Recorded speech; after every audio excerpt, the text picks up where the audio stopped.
Good day to our lecturer and classmates. Our group will be presenting on Title 2 under topic 5.0, the history and development of early childhood education in Malaya before independence. When we think of preschool today, we think of Tadika Kemas or private franchises. But before 1957, early childhood education was highly fragmented and deeply influenced by Western philosophies and social class. Let us walk through how preschool learning began in our country. Before independence 1957, Malaya had no official preschool education system. Early childhood education was not managed by government but developed through private organizations, religious institutions, and local communities.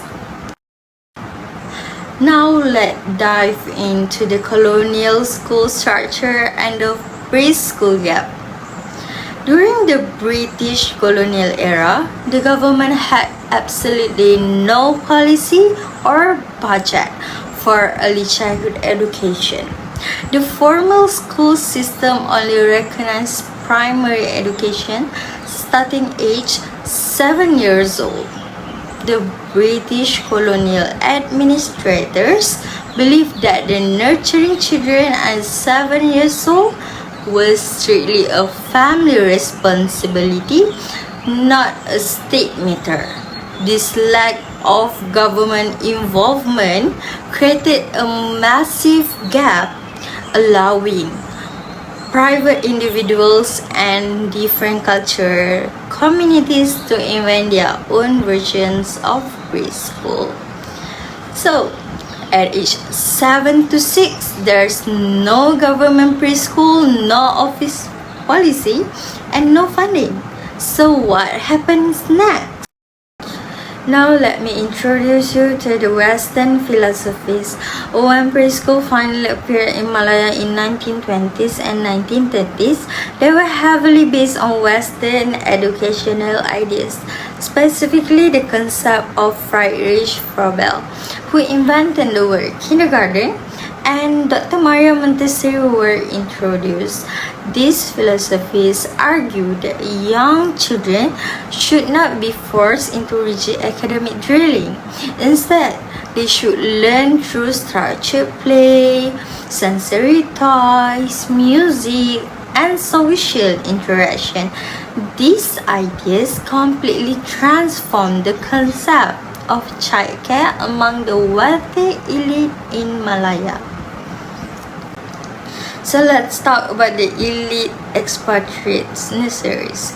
Because these Western style kindergarten were completely private, they were highly exclusive and expensive.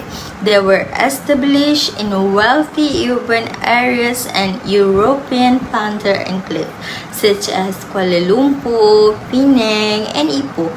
The students were primarily the children of British colonial officers, wealthy European expatriates, and elite local royal or merchant families.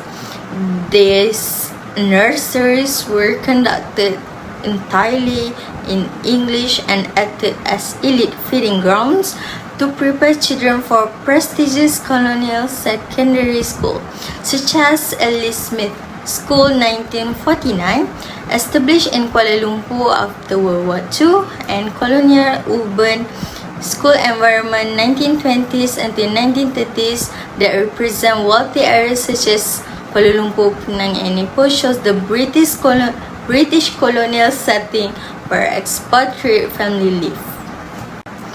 And then, what is the community response?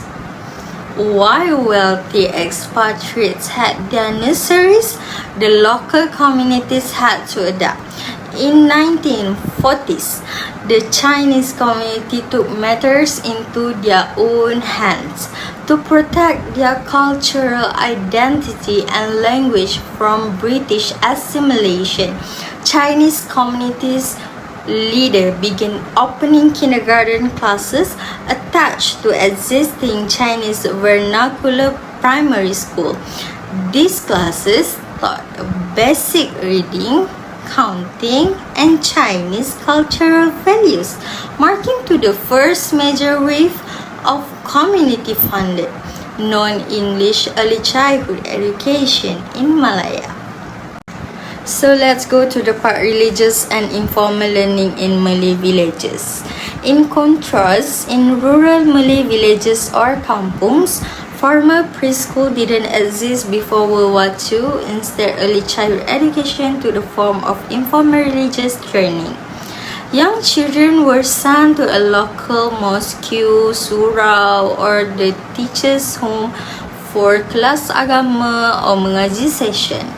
Here, children under 7 were introduced to the Arabic alphabet, Quranic recitation, and basic Islamic morality.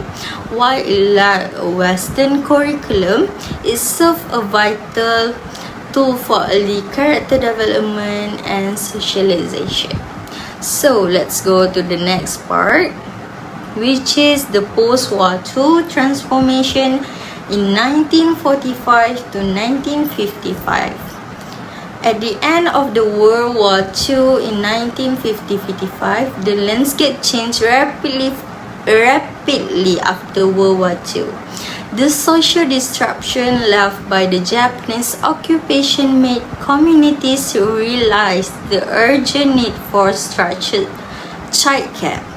Christian missionary bodies such as the Methodist and Anglican Church began opening affordable non-profit nurseries and kindergarten across towns in Malaya. These post-war mission preschools opened their doors to multiracial local children, introducing a broader demographic to Western early education templates. For the next part, now let's go through to the educational fragmentation dualism. By the time Malaysia neared independence, early childhood education was completely fragmented. It was led along racial, economic, and geographical lines. If you were rich and urban, you went to an English Montessori nursery. If you were Chinese and lived in town, you went to a vernacular kindergarten. And if you were Malay in a village, you attended informal religious classes. This created a legacy of educational dualism where the public and private sectors operated in completely different worlds. So, for the next slide, we are going to see the connection to the modern Malaysian system. This history directly explains why early childhood education in Malaysia looks the way it does today. Because it started as a private non-governmental effort, the majority of the preschools in Malaysia today are still run by private companies, NGOs, or religious organizations. However, to fix the fragmentation inherited from the British era, the modern Malaysian government created the National Preschool Standard Curriculum, which is KSPK, under the Education Act in 1996. This ensured that even though preschools remain large all schools learn a unified national identifier. In conclusion, early childhood education in Malaya before independence was a product of necessity, community survival, and private enterprise rather than state planning.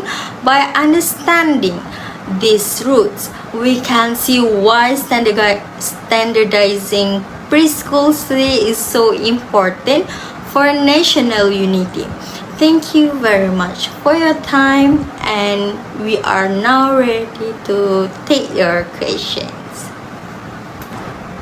So for all the information and the slides and whatever in these slides, we are already do some, this is our references.